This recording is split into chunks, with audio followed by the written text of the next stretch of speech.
Kita itu sedang masuk ke era baru, di mana semua itu berubah dengan sangat cepat. Perkembangan teknologi, baik artificial intelligence, metaverse, decentralized finance, semua itu berubah dengan sangat cepat. Dan gua rasa ini akan merubah cara kita hidup, cara kita bekerja, cara kita bertransaksi, dan bahkan cara kita menggunakan uang seperti yang kita tahu. Kita sedang masuk ke dalam dunia yang disebut dengan attention economy. Ini adalah dunia di mana Kylie Jenner itu bisa jadi bilioner dari jualan makeup lewat sosial media. Di mana Mr. Beast itu bisa bikin 100 juta dolar revenue dari jualan burger. Di mana Conor McGregor bisa bikin whisky senilai 600 million US dollar. Ini adalah era baru di mana attention itu adalah semuanya ya.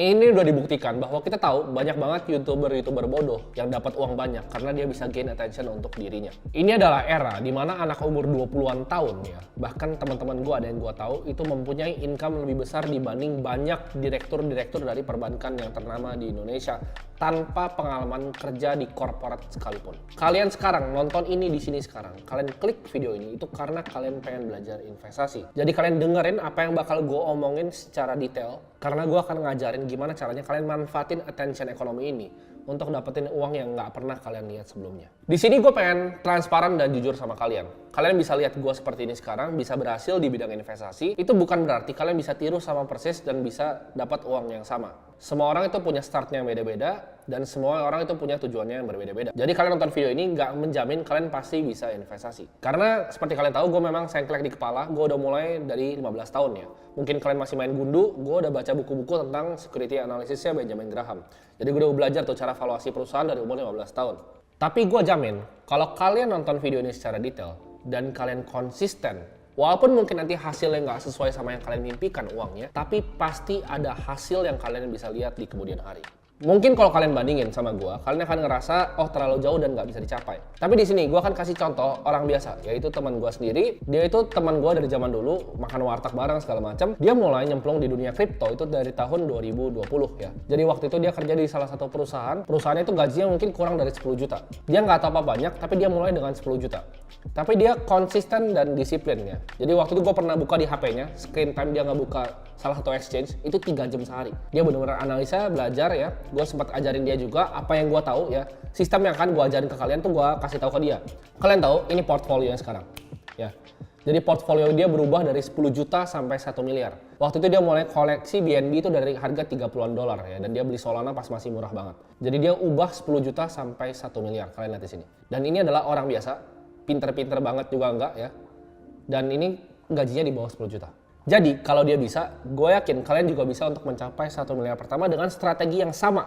Gue kasih ke dia, gue akan kasih ke kalian lewat step by step dari video ini. Jadi kalau kita belum kenalan, nama gue Timothy. Kalau kalian cari tentang investasi yang terbaik untuk pemula ya, yang nggak perlu bayar fee besar ke manajemen investasi, kalian nggak perlu mulai dengan modal besar dan cocok untuk pemula, ini adalah video untuk kalian. Di video kali ini, gue akan kasih kalian 3 sistem plug and play ya, yang gue yakin kalian akan ngalahin semua manajer investasi di Indonesia kalau kalian ikutin dengan detail. Jadi selama 20 menit ke depan ya, ambil buku, ambil kertas, kalian catat apa yang akan gue ajarin di sini. Karena kalau kalian bahkan nggak punya cuma waktu 20 menit untuk investasi waktu kalian untuk nonton video ini, ya gue rasa informasi yang gue taruh sini juga nggak akan ada gunanya. Buat kalian yang skeptis nonton video ini, gue kasih tahu bahwa ini adalah video yang gue bikin berdasarkan pengalaman gue sendiri. Gue udah mulai di dunia capital market atau jadi investor dari umur 15 tahun. Gue adalah founder dari Ternak Uang, salah satu edtech platform terbesar di Indonesia. Gue juga adalah co-owner dari klub basket IBL Bumi Borneo, dan gue adalah founder dari Akademi Kripto. Di sini gue akan tuangin semua isi otak gue yang gue tahu dari 7 tahun gue belajar di financial market dan di capital market dari pengalaman gue ya. Aset mana yang bagus, aset mana yang gue pernah cobain, kenapa aset ini lebih baik dibanding aset yang lain. Ini adalah informasi yang kalian gak akan dapetin di tempat lain karena ini semuanya ada dari otak gue. Jadi di sini gue akan sharing secara detail jenis investasi yang gue udah pernah cobain. Dan gue akan cari investasi yang terbaik untuk pemula. Nah di sini gue punya 3 alasan kenapa menurut gue aset ini merupakan justru aset investasi yang terbaik. Yang pertama, aset ini itu beginner friendly. 2, uang dan talent banyak yang masuk dan industrinya itu sedang meledak. 3, aset yang paling memanfaatkan attention economy yang gue bahas di awal. Jadi ini aset yang benar-benar paling memanfaatkan yang namanya attention economy. Apa sih yang dimaksud sebenarnya dengan aset yang beginner friendly? Maksud gue itu adalah bagaikan kalian main game nih. Misal kalian main game, tapi di mode difficulty yang gampang. Bukan kalian mulai dari yang paling susah. Nah ini justru adalah alasan kenapa orang banyak mulai ke investasi, akhirnya keluar, kapok dan justru takut. Karena mereka ini masih pemula sebenarnya, belum ngerti banyak tentang investasi, ngelihat sekali nih workshop tentang ini cara bikin kos-kosan. Lalu kalian bikin kos-kosan pakai hutang pula ya. Kamar cuma 3, akhirnya nggak dibayar, bayar orang segala macam, makin pusing kepala dan akhirnya berhenti investasi. Atau bahkan kelas menengah ke bawah, setiap bulan gua akan coba nabung emas, emasnya banyak tapi nggak naik harganya, malah turun selama 10 tahun terakhir. Karena kalian mulai investasinya dari difficulty yang susah. Jadi gua ajarin kalian untuk cari yang difficulty gampang dulu, biar gampang sebagai pemula. Kalian mungkin tanya, kenapa kan nabung emas bagus, kenapa nggak dapat uang justru? Kalian lihatlah selama 10 tahun terakhir harga emas kemana? Nggak kemana-mana, malah turun, ya kan? Belum lagi kalian dicurangin sama toko yang jual emas. Kalian nggak tahu rate emas yang asli berapa, kalian dicurangin, pas kalian beli lebih mahal, jualnya lebih murah ke dia. Jadi banyak hal-hal seperti ini yang kalian harus perhatiin dalam kalian mau investasikan uang kalian. Karena kita cari duit itu susah. Jangan cari duit susah tapi hilangnya gampang ya. Tapi jangan salah, di sini gue bukan menjelekkan investor properti kos-kosan atau gue menjelekkan investor emas ya. Dua-duanya tuh bisa cuan luar biasa besar. Tapi ini kita balik lagi, difficulty scale-nya di mana? Gue punya teman yang punya kos-kosan ratusan, cash flow-nya gede banget per bulannya. Gue juga punya teman yang trading di XAUUSD itu bisa puluhan ribu dolar per harinya. Jadi ini semuanya bisa, cuman difficulty levelnya di mana? Kalau misalnya kita mau mulai, let's say punya kos-kosan, ya kan? Bilangnya pakai other people's money. Tetap kita butuh uang ya. Untuk apa? Untuk DP ya. Kita butuh uang dan modalnya besar. Barrier to entry-nya besar. Jadi sini gua akan cariin kalian aset yang paling gampang untuk mencapai 1 miliar pertama, tapi kita lihatnya secara objektif. Nah, baiknya sebelum kita resikokan uang kita yang kita capek-capek kerja untuk dapetin di investasi manapun, baiknya kita evaluasi dulu tiap-tiap asetnya ya. Jadi kita tahu asetnya jeleknya apa, bagusnya apa. Di sini gua akan kasih kalian 8 metode yang gua pakai pribadi untuk evaluasi sebuah aset. Yaitu ada liquidity, upside, inflation protection, scarcity, barrier to entry, diversification, regular income, dan transparency. Di sini gua akan jelasin 8 matriks tadi yang gua pakai untuk evaluasi dengan bahasa yang sangat sederhana biar kalian gampang ngertinya. Liquidity itu apa? Gampangnya gini, seberapa cepat cash kita bisa jadi aset dan aset itu bisa balik jadi cash lagi. Simpel ya. Liquid. Kalau misalnya rumah itu nggak liquid. Kita beli rumah perlu waktu untuk jual rumah. Kita beli mobil perlu waktu untuk jual mobil. Kita beli handphone perlu waktu untuk jual handphone. Kalau liquid itu apa? Contohnya kita beli saham. Besok kita bisa jual walaupun cairnya mungkin T+2. Itu termasuk liquid. Yang kedua, matriksnya yaitu upside. Kira-kira potensinya itu bisa seberapa ya? Returnnya bisa berapa persen dan long term capital gain-nya berapa. Yang ketiga, inflation protection. Apakah aset ini proteksi kalian dari inflasi atau enggak? Itu yang ketiga ya. Dan keempat, scarcity. Apakah aset ini langka atau enggak? Kelima, barrier to entry. Untuk pemula susah nggak sih untuk mulai investasi di aset ini? Apakah butuh modal yang gede? Apakah butuh perizinan yang ribet? Apakah berurusan sama hukum? Jadi barrier to entry-nya gede atau enggak? Di sini gue nggak akan masukin aset kelas kayak private equity karena itu terlalu tinggi mungkin untuk barrier to entry-nya. Yang keenam, diversification atau diversifikasi. Apakah aset ini bisa di-diversify atau enggak? Dan ketujuh, di sini ada regular income. Kalian bisa dapat income bulanan ya atau bunga bulanan dari aset ini atau enggak. Dan yang kedelapan adalah transparansi. Apakah aset ini transparan atau enggak? Oke, jadi kita pakai ya 8 matriks ini untuk ngejudge semua aset yang paling umum. Iya, gua tahu masih ada aset-aset kayak misalnya fine arts ya kan, seni lukisan, ada private equity, ada venture capital. Tapi di sini gua kasih yang paling umum yang kalian bisa akses aja. Oke, jadi langsung aja kita evaluasi bareng-bareng ya tiap asetnya dan kalian langsung lihat tabel di sini. Oke, kita langsung masuk aja ke tabelnya. Di sini ada saham ya, ada fixed income, ada real estate, ada gold, ada crypto. Fixed income itu obligasi ya, surat hutang. Jadi real estate itu adalah properti, gold itu emas, dan crypto ya. Kita cek dari matriks yang pertama, liquidity. Saham liquid atau enggak? Oh, saham itu liquid ya, dia checklist tuh. Yang kedua, fixed income, dia liquid atau enggak? Itu sebenarnya tergantung ya. Mungkin ada dari kalian yang bilang, oh fixed income tuh liquid, bisa dijual di pasar sekunder. Tapi ini gue ngomong untuk sebagian besar orang. Fixed income itu nggak liquid, biasa ada tenornya. Yang ketiga, real estate, liquid atau enggak? Properti udah pasti nggak liquid ya, karena jualnya butuh waktu, kita perlu ke agen dan segala macam. Emas, liquid atau enggak? Liquid, kita bisa jual di toko, besok langsung laku. Crypto, liquid atau enggak? Kita jual langsung laku, detik ini juga masuk ke wallet kita. Kita lihat dari upside, saham, naiknya bisa tinggi nggak? Bisa, saham bisa tinggi. Fixed income, upside-nya bisa tinggi nggak? Enggak. Ya, moderate aja. Dia bahkan 7%, 8% tapi fix. Real estate, upside-nya tinggi atau enggak? Tergantung di mana. Gold, upside-nya tinggi atau enggak? Selama 10 tahun terakhir nggak kemana-mana, jadi nggak ada. Crypto, upside-nya tinggi atau enggak? Kita tahu ini adalah aset terbaik selama 1 dekade terakhir. Ya, aset pertama yang mencapai 1 triliun US dollar dari market value. Kita lihat matriks yang ketiga, ya, inflation protection. Apakah ini bisa memproteksi kalian dari inflasi atau enggak? Saham, apakah bisa? Jawabannya enggak. Fixed income apakah bisa? Jawabannya enggak. Real estate bisa untuk proteksi kita lawan inflasi. Emas bisa untuk proteksi kita melawan inflasi. Kripto bisa juga untuk proteksi kita lawan inflasi. Kalian mungkin ada yang komen, kok saham nggak bisa? Kalian lihat lah, growth S&P 500 lawan M2 money supply ya. Basically itu sama growth-nya. Uang yang di-print sama saham itu terbangnya sama. Jadi real cost of capital dari saham itu sama kayak uang yang di-print. Di sini kita lihat yang keempat, yaitu scarcity. Langka atau enggak asetnya? Saham, langka atau enggak? Enggak. Itu gue bisa cetak kapanpun. Gue kalau punya perusahaan, TBK gue bisa terbitin saham. Gue bisa right issue. Jadi itu sama sekali nggak langka. 2, fixed income. Perusahaan manapun ya, mau perusahaan BUMN, perusahaan swasta itu bisa terbitin surat utang baru, jadi nggak scarcity.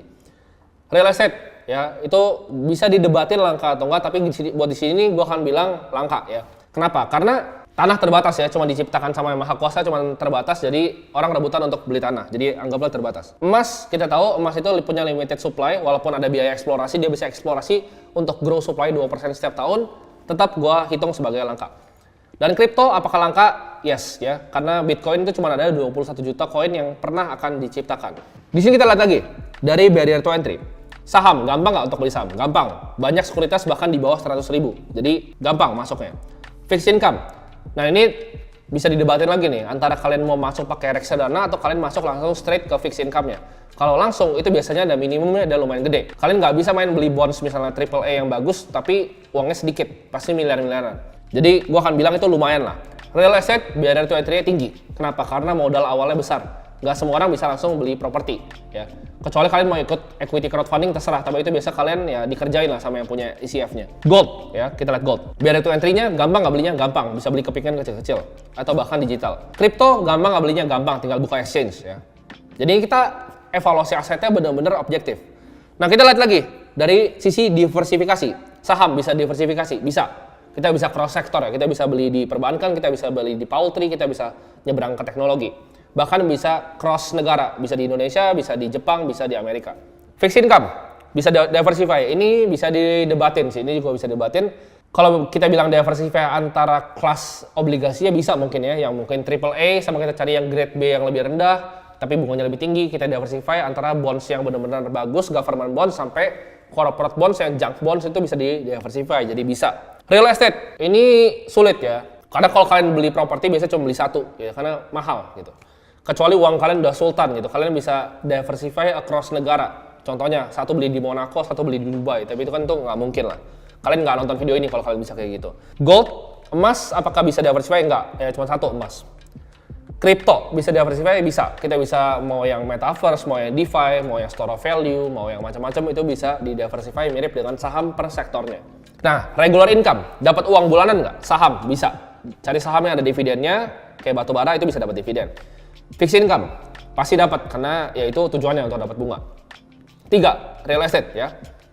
Dapat nggak income bulanan? Dapat. Kita bisa punya apartemen, kita sewain. Gold ya. Bisa nggak dapat regular income? Nggak bisa. Ya gold beli emasnya doang.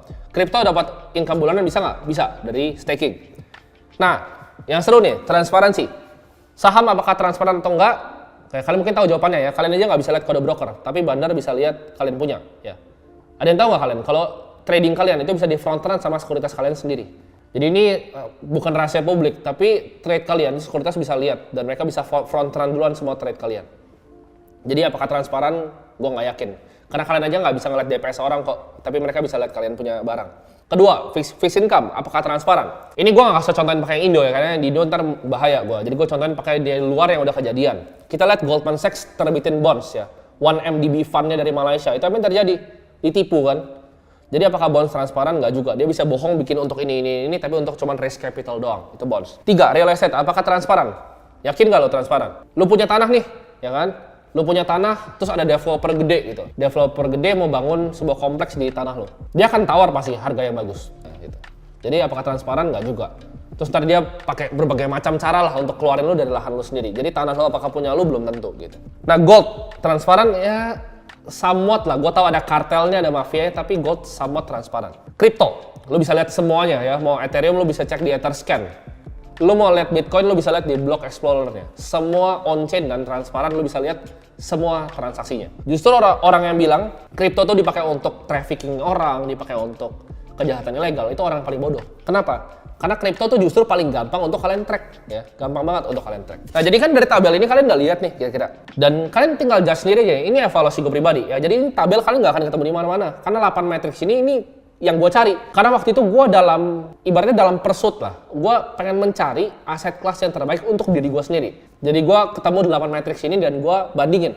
Ini tabel yang gue bikin sendiri. Kalian pertanyaan besarnya, apakah gue bikin tabel ini bias karena aset gue tuh besar di kripto, jadi gue jelekin semua aset kelas yang lain? Jawabannya enggak. Gue itu mulai dari saham ya. Gue udah lama banget di saham. Gue udah pernah kenal bandar, gue pernah kenal sama bos-bos sekuritas, aset management. Gue udah pernah lihat market maker cara kerjanya gimana gitu. Gue udah tahu kayak misalnya kenapa gue bisa bilang nggak transparan gitu. Kayak contoh kemarin, itu ada saham yang turun, ya kan?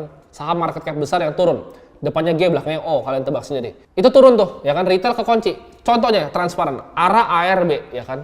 Itu nggak simetris gimana caranya? Kalian pikir itu nguntungin retail? Enggak, itu buat ngebantai kalian. Justru ARB kecil 7%, itu buat ngebantai kalian biar kena kunci. Gimana caranya bisa keluar dari ARB itu? Kalian pakai sekuritas yang servernya deket sama bursa. Nah makanya bisa keluar tuh pakai MG gitu kan, karena servernya deket sama bursa efek. Nah itu hal-hal yang kalian nggak tahu dan gue udah terjun dalam. Jadi gue ngomong aset-aset ini bukan berdasarkan cuman view dari luar ya, bukan gue cari di Google, tapi ini pengalaman pribadi gue. Kita ngomong obligasi ya, gue udah pernah beli obligasi yang miliaran, gue udah pernah coba trading bahkan obligasi ya, karena gue kurang suka karena returnnya kecil. Itu preferensi. Banyak yang suka obligasi karena itu aman dan returnnya kecil. Kalau gue nggak suka returnnya kecil. Jadi gue bukan preferensi gue obligasi. Kita ngomongin properti. Oke, mungkin kalian ada yang bilang, oh lu nggak pernah punya kos-kosan, jadi lu nggak tahu internal rate of return. Betul, gue nggak pernah punya kos-kosan. Tapi di sini, kalau kalian mau tanya gue, misalnya, oh cari properti itu gimana? Lu mau main yang gimana? Ya, mau cari yang capital gain? Ini gue bikin workshop properti juga nih di sini. Kalian mau cari yang capital gain atau kalian mau cari yang dapat income bulanan? Pilih dulu satu-satu. Mau capital gain ya jangan cari yang di Indo. Indo udah nggak mungkin dapat. Kalian ke Dubai aja cari capital gain. Kalau mau yang fixed income besar, fixed income daripada kalian beli kos-kosan doang, itu internal rate of return-nya mungkin 13-14%, tapi itu di atas buku. Tapi kalau kalian mau real return, kalian cari misalnya apartemen yang low class, dan kalian cari yang yieldnya tinggi. Oh, tapi kan apartemen yieldnya 2-3% kalau di Indonesia. Bisa cari ya. Ini lu langsung aja buka di OLX, Puri Parkview itu 300-400 juta. Kalau misal kalian buka di Jendela 360 atau di tempat sewa lain, itu harga sewa per tahunnya. Studio yang 20-an meter gue lupa, itu hampir 9% yieldnya. 9-10%. Lu tinggal beli aja tuh apartemen. Ini gue kasih cheat sheet yang nggak usah ikut workshop. Dapat yield 10% ya, per tahun dari properti. Kalau kalian mau 15, jangan main di yang hunian doang ya. Kalian bisa main di tempat, contohnya mau 15%, kalian bisa bikin office space ya kan, bikin tempat jadi bar atau jadi yang lain. Jadi propertinya dikembangin jadi F&B, jadi bar. Apakah gua ada investasi di properti? Ada, tapi gua nggak bisa disebut sini. Anggap aja itu investasinya properti plus lifestyle lah. Jadi gue nggak usah sebut di sini. Jadi kalau kalian tanya properti, apakah gue mendalami? Gue juga udah pernah cari. Karena gue bilang tadi, gue dalam misi untuk mencari aset kelas yang terbaik. Next ya, gold. Ya, gold kita tahu emas 1 kilo. Sekarang kalau gue beli pun 10 tahun lagi 1 kilo lagi. Jadi buat gue nggak ada gunanya. Dan yang terakhir, kripto. Ini menurut gue punya proxy untuk melihat masa depan. Artificial intelligence, metaverse, DeFi, semua yang paling canggih-canggih, semua orang paling pintar yang gue tahu udah pindah ke industri ini. Jadi ini adalah evaluasi gue ya. Jadi ini evaluasi secara objektif karena gue udah pernah cobain semuanya. Kita kan udah bahas kenapa kripto itu bagus untuk pemula. Sekarang kita akan bahas kedua ya. Kenapa kripto itu adalah aset yang terbaik? Karena banyak orang yang masuk. Maksudnya apa? Kita lihat eksekutif dari Goldman Sachs pada pindah, dari JP Morgan pada pindah. Orang-orang jagoannya traditional finance itu banyak yang justru pindah ke cryptocurrency. Dan orang-orang paling pintar di Silicon Valley itu udah nggak ke Apple, udah nggak ke Amazon, tapi ke perusahaan-perusahaan yang berbasis Web3. Dan ada dua ya.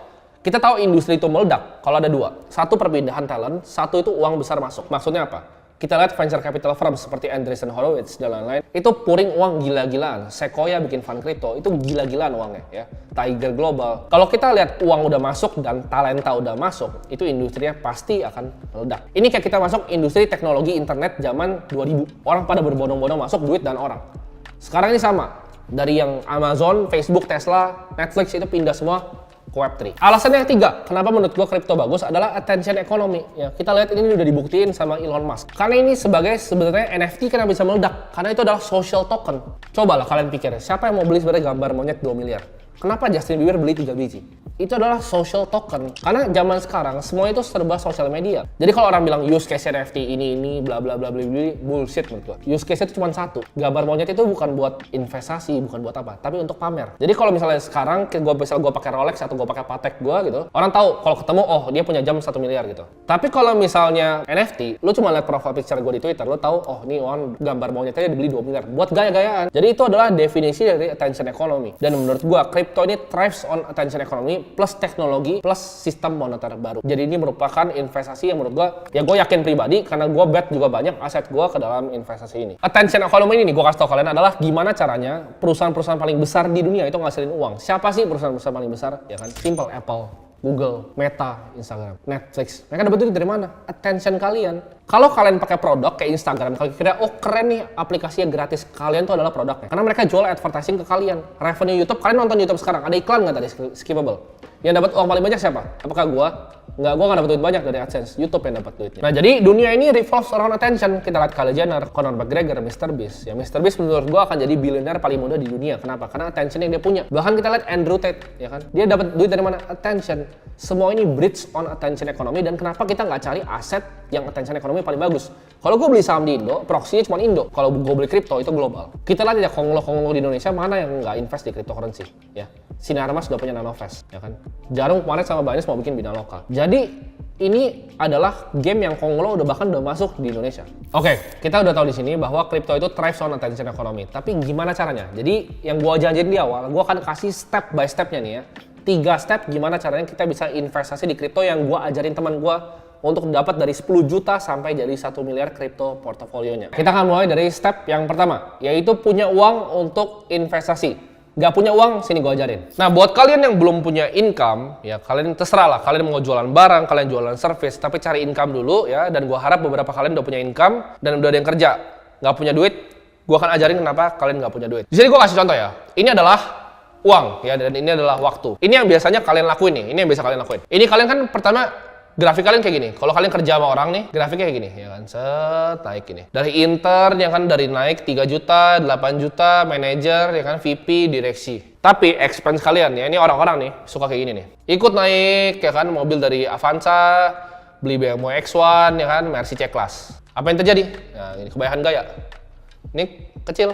Kenapa nggak punya uang buat investasi? Ini kecil. Kecil. Nggak ada. Nah, gimana caranya kalian bisa dapat duit lebih banyak? Caranya adalah gini. Gue kasih tau kalian ya, income gue pas gue SMA bikin agency itu 60 juta sebulan. Mungkin kalau pebisnis sedikit beda. Kalau pebisnis dia kan nggak lurus, dia agak begini. Income gue 60 juta sebulan, pengeluaran gue kecil banget. Set, ngikut, tapi dia begini, rata. Ini gue nih pas SMA. Apa yang terjadi? Di sini gue mungkin memang agak tipis, karena awal pasti ya tipis. Lu dapat uang 3 juta tipis. Nah, tapi begitu gue udah 60 juta sini, ini pengeluaran gue itu stay 10 juta per bulan.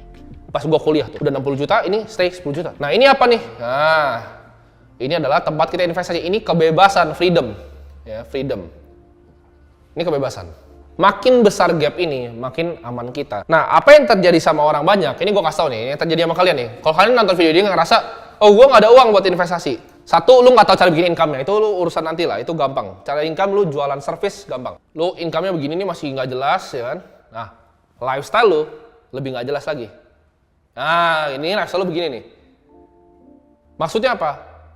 Oh, ada acara ulang tahun, ya kan? Oh, ada lahiran teman, ada apa? Keluar uang kayak gini. Padahal income kalian di sini. Lifestyle begini tapi udah cicil motor kan, beli motor gede segala macam. Oh, mau beli rumah nih, padahal belum mampu beli rumah.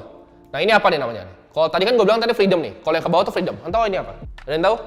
Ini perbudakan namanya. Gue tulisinnya perbudakan. Kalian mau jadi budak dari sistem keuangan, ini kalian jadi budak sini. Kalian akan kerja sampai mampus untuk nutup pengeluaran kalian. Jadi, paling bagus itu gimana? Paling bagus adalah kalian cari pekerjaan yang mungkin bisa begini, eksponensial, tapi kalian bikin datar. Tapi ini susah, bos. Percaya gue, ini susah banget. Kan yang gue pelajarin, kenapa gue bikinnya gini? Kenapa ini gue bikin turun? Lihat kan? Selalu bisa gue bikin begini, atau bahkan beginilah. Ini tahu susah, begini ikut naik gini lah. Ya. Kenapa nggak pernah bisa turun, tapi income turun? Kita sebagai manusia, income tuh bisa fluktuatif. Tapi expense, pengeluaran tuh nggak bisa diturunin. Lu percaya nggak? Kalau lu naikin lifestyle lu 100 juta sebulan, itu nggak akan pernah bisa turun. Karena manusia tuh nggak bisa turunin hal yang dia udah bisa enak dapat. Lu bisa hidup 10 juta sebulan, percaya gua. Lu nggak akan bisa turunin. Jadi ini bullshit bilang, nanti saya turunin. Kalau financial advisor akan kasih kali ini, oh ini saya turunin nih, saya turunin. Kenapa? Karena dia nggak pernah punya duit, makanya jadi financial advisor. Tapi kalau kita lihat di sini, ini pasti selalu akan naik ya. Ini selalu akan naik, tapi nggak apa-apa. Gue juga jujur ya, gue buang duit itu ratusan juta sebulan. Gue buang 100 juta. Tapi gue udah investasi M sebulan, ya bohot lah sini, ya kan? Oh, ini adalah kebebasan gue untuk berinvestasi. Nah, terakhir yang gue mau kasih tahu ke kalian tentang investasi nih, ya. Ini sama, waktu dan uang. Kalau investasi, grafiknya seperti ini. Investasi kan nggak akan pernah begini nih, ya kan? Nggak akan mungkin. Terserah lu mau obligasi gini tapi 8%, silahkan. Itu lu aja, gue nggak mau. Gue mau investasi yang berkali-kali lipat, 10 kali lipat uang gue. Jadi investasi gue tuh biasa seperti ini, set, kebakar lagi, kan? Set, kebakar lagi, set, kebakar lagi. Tapi ini gini, nah ini apa nih? Ini adalah kekayaan gue. Ini adalah aset atau net worth. Gitu. Jadi nggak punya duit buat investasi, ikutin ini. Ya. Kalau masih nggak punya duit juga habis nonton ini udah mampus lah. Step 1 kan gimana caranya punya uang untuk investasi. Itu gue harap udah beres ya. Step 2 ya belajar cara analisa kripto. Nah gimana caranya kita bisa analisa sebuah cryptocurrency? Yang pertama kita lihat dulu dari market cap-nya. Itu market cap cari di mana? Dari coin market cap. Jadi market cap itu buat apa? Buat kita lihat size dan liquidity-nya. Lalu kita lihat juga trading volume-nya. Nah trading volume ini indikasiin apa? Yaitu demand dan liquidity dari tokennya. Di sini kita bagi kripto jadi 3 kategori. Big caps itu di atas $1 billion. Medium cap itu 250 sampai 1 billion US dollar dan small cap itu under 200 million US dollar. Next, kita lihat tuh trading volume 24 jamnya itu volumenya gede atau enggak. Kalau udah, kita cek teknologi dan developmentnya. Kita lihat white papernya atau dokumentasi teknikal untuk cryptocurrency-nya untuk ngerti teknologinya. Abis itu, kita lihat adopsi dan juga use case-nya. Cari, ada utilitas nggak di dunia nyata dan demand-nya ada atau enggak. Lu bisa cari jumlah transaksi di blockchain-nya dan jumlah developernya berapa. Lalu kita lihat komunitas dan media coverage-nya. Online forums kita browsing semua. Kayak Reddit-nya Air Cryptocurrency, social media, crypto Twitter, itu bukain semua. Follow orang-orang yang penting, kita cari informasi tentang kriptonya. Ini gue kasih contoh ya. Research yang sederhana. Ini gue bikin research tentang Polygon tapi sederhana biar kalian bisa ngerti. Kalian tiap kali mau invest di sesuatu, kalian harus tahu apa yang kalian beli. Jadi kalian bikin tesisnya, bikin researchnya.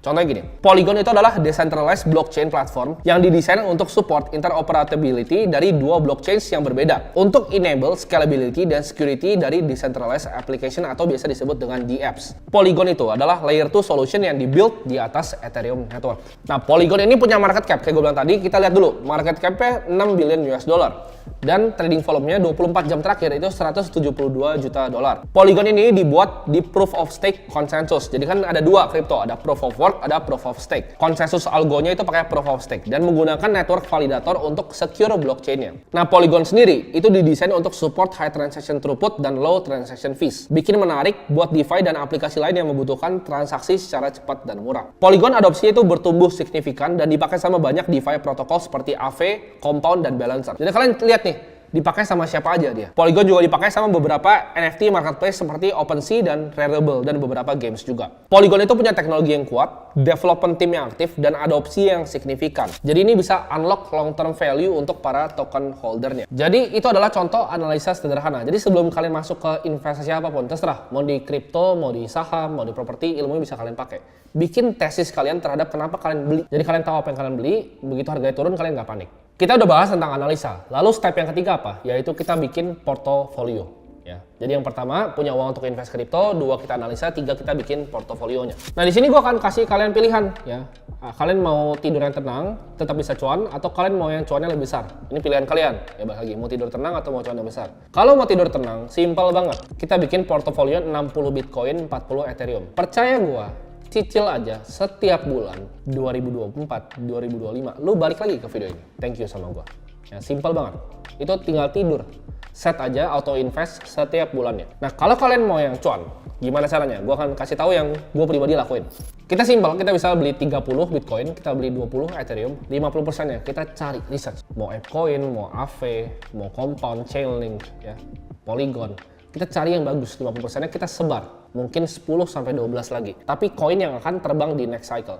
Dan gue percaya 2024, 2025, apalagi ada halving yang udah mau deket nih. Waktu kita ngumpulin duit Justru harusnya sekarang. Kalian paniknya itu sekarang. Bukan panik pas kripto itu 60.000 bulan panik. Enggak. Paniknya sekarang di saat kripto tuh harganya lagi turun-turunnya justru.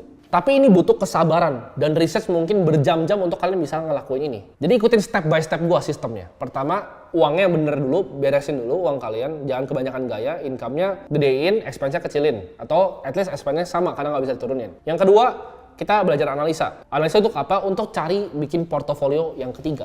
Jadi udah pasti Bitcoin, Ethereum, yang lainnya kalian analisa, kalian cari. Ikutin 3 step sistem ini, gue yakin kalian akan jadi kaya dalam waktu 3 tahun. Nah, tapi pertanyaan sekarang, gimana caranya dapat hasil kayak teman gue tadi, yang portofolio dari 10 juta jadi 1 miliar? Apakah itu hoki doang, dia beli BNB sama Solana, atau memang dia jago? Jawabannya mungkin sedikit dari keduanya. Nah, oke, di sini sebenarnya gue ada 2 opsi untuk kalian yang nonton video ini. Opsi yang pertama, kalian lihat video ini, kalian pelajarin, kalian dengerin gue, kalian lakuin secara tekun ya. Kalian lakuin, terus kalian coba belajar sendiri. Tapi yang kemungkinan terjadi apa? Kalian pertama belajar coba research, oh apa itu DeFi, ya belajar gimana caranya staking koin, cara APY yang paling tinggi seperti apa, cara cari koin yang paling cuan seperti apa, build portfolio yang risk adjusted return-nya paling optimal itu seperti apa. Kalian cari-cari, belajar sendiri tentang kripto, tentang blockchain. Nah, tapi apa yang kemungkinan terjadi kalau kalian begitu? Kalian mungkin buang beberapa bulan dari hidup kalian ya. Begitu kalian udah ngerti, oh gila ternyata staking di sini bisa dapat return segini, udah ketinggalan. Itu mungkin justru opportunity cost-nya lebih besar untuk kalian. Tapi yang paling bahaya menurut gue bukan kalian belajar beberapa bulan terus akhirnya ngerti, ya kan? Nah, tapi yang paling bahaya adalah kalian berhenti. Jadi kalian nonton video ini, kalian tekunin, kalian coba, kalian belajar sendiri, nggak cuan-cuan gitu. Kalian nggak ketemu kayaknya yang bener di mana, lalu kalian nyerah. Karena banyak orang kayak gitu, coba sebulan, 2 bulan, 3 bulan, di kripto nggak berhasil, nyerah. Nah itu yang gue nggak mau sebenarnya kalian lakuin. Itu adalah kenapa makanya gue kasih kalian opsi yang kedua, yaitu gue bikin platform belajar namanya Akademi Kripto. Di sini gue akan ajarin semuanya ya, dari tesis awal kripto, cara manfaatin intention ekonomi. Gue bakal kasih tahu kalian caranya kalian ngeliat project itu bisa berubah dari niche market ke yang populer, gimana caranya manfaatin kuadran dari attention ekonomi itu, ngeliat cycle kripto. Kalian nggak usah ngeliat sendiri cycle-nya, gue yang liatin cycle untuk kalian. Kita lihat nih gimana caranya kita manfaatin Goldilocks dan juga reflation untuk nanti cuan di tahun 2024. Kapan sih halving dan gimana caranya kita manfaatinnya? Kira-kira koin-koin apa yang kasih staking return paling tinggi? Gue praktekin sendiri ya. Gimana caranya dengan uang misalnya 28 juta bisa dapat hampir 100.000 per harinya. Itu gue kasih contoh semua di staking kripto. Semua yang gue tahu, gue tauin knowledge-nya di sana. Jadi kalian gak usah belajar bertahun-tahun yang gue pelajarin. Tapi kalian skip semuanya, langsung belajar materi dagingnya. Materi yang ada di Akademi Kripto itu adalah materi yang gue ajarin sama persis yang gue kasih tahu ke teman gue untuk dia dapetin 1 miliar pertama. Dan gue rasa beneran, kalau dia bisa, kalian tuh pasti bisa. Orang sama-sama akan nasi. Gue akan pandu semua secara step by step tools yang gue pakai, cara ngeliat di coin market cap seperti apa ya, cara ngeliat on-chain transaction ya. Dari yang basic banget itu gue akan ajarin semuanya secara lengkap. Bahkan buat kalian, karena gue rasa dalam pembelajaran itu kalian butuh support ya. Di situ juga ada komunitas untuk kita sama-sama saling belajar. Kalian bisa chat langsung pribadi dengan gue dan ada timnya. Kita bisa belajar bareng-bareng untuk saling support. Karena gue ngerti banget waktu misalnya mau mulai sesuatu tapi nggak disupport oleh teman dan juga bahan keluarga. Jadi sini kita bikin komunitas yang saling support. Buat kalian di Akademi Kripto yang udah join, nonton modulnya, tapi ngerasa, oh kok kayaknya masih nggak ngerti, masih kurang ngerti. Tenang, di komunitas kita itu nggak cuman kalian aja yang ada di sana, tapi bakal ada profesor-profesor yang gua handpick pribadi. Ya, jadi profesor-profesor ini gue yang pilih pribadi untuk bantu pertanyaan-pertanyaan kalian dan bantu gue bikin modul. Di sini sekarang masih ada 3 ya, tapi nanti kedepannya gue akan tambah profesornya. Di sini yang pertama ada Profesor R. Dia 8 tahun di crypto trading dari tahun 2015. Dia ahli di technical dan juga fundamental analysis crypto, risk management dan portfolio construction. Profesor ini juga berkontribusi ke beberapa trading strategi di crypto market. Education beliau adalah MBA di bisnis. Selanjutnya ada Profesor E. Dia ini 5 tahun di blockchain engineering dan juga crypto development. Ahli dalam menganalisa arsitektur blockchain dan juga mekanisme konsensus. Beliau juga punya pemahaman yang dalam mengenai kriptografi dan juga development blockchain. Beliau juga berhasil mendevelop beberapa project di apps dan smart contracts di Ethereum dan juga Polygon. Dan yang terakhir adalah Profesor E. Edukasinya adalah PhD, jadi beliau adalah profesor beneran, blockchain researcher di Monash University, Australia. Dia juga blockchain security expert di Sigma Prime, ya, kliennya seperti kalian mungkin tahu Ethereum Foundation, Chainlink, Aave, Near Protocol, dan banyak lagi. Beliau juga merupakan research fellow di Deakin University. Jadi profesor yang gue bawa untuk bantu kalian belajar itu nggak main-main. Bahkan ada profesor beneran dengan gelar PhD. Kalau kalian nggak percaya, ini adalah research dari beliau tentang anonymity di Monero. Jadi lengkap banget, kalian bakal belajar semuanya ya. Kalau bingung tinggal tanya. Tapi balik lagi, ya gue mau ngajarin video kayak gini sampai mulut gue berbusa. Gue mau ngajarin di Akademi Kripto segala macam. Kalau kalian malas-malesan, gak mau punya kepengen untuk merubah hidup kalian, gak mau take action, males, percuma semuanya. Karena gue rasa ya, investasi terbaik adalah investasi ke diri kita sendiri atau investasi leher ke atas. Itu yang bakal ngasih bunga lebih tinggi dibanding aset kelas manapun, mau kripto, mau properti, mau saham. Investasilah di diri lu sendiri. Dan gue yakin diri lu 5 tahun nanti akan thank you sama diri lu sekarang yang take action saat ini. Sampai ketemu semuanya di Akademi Kripto.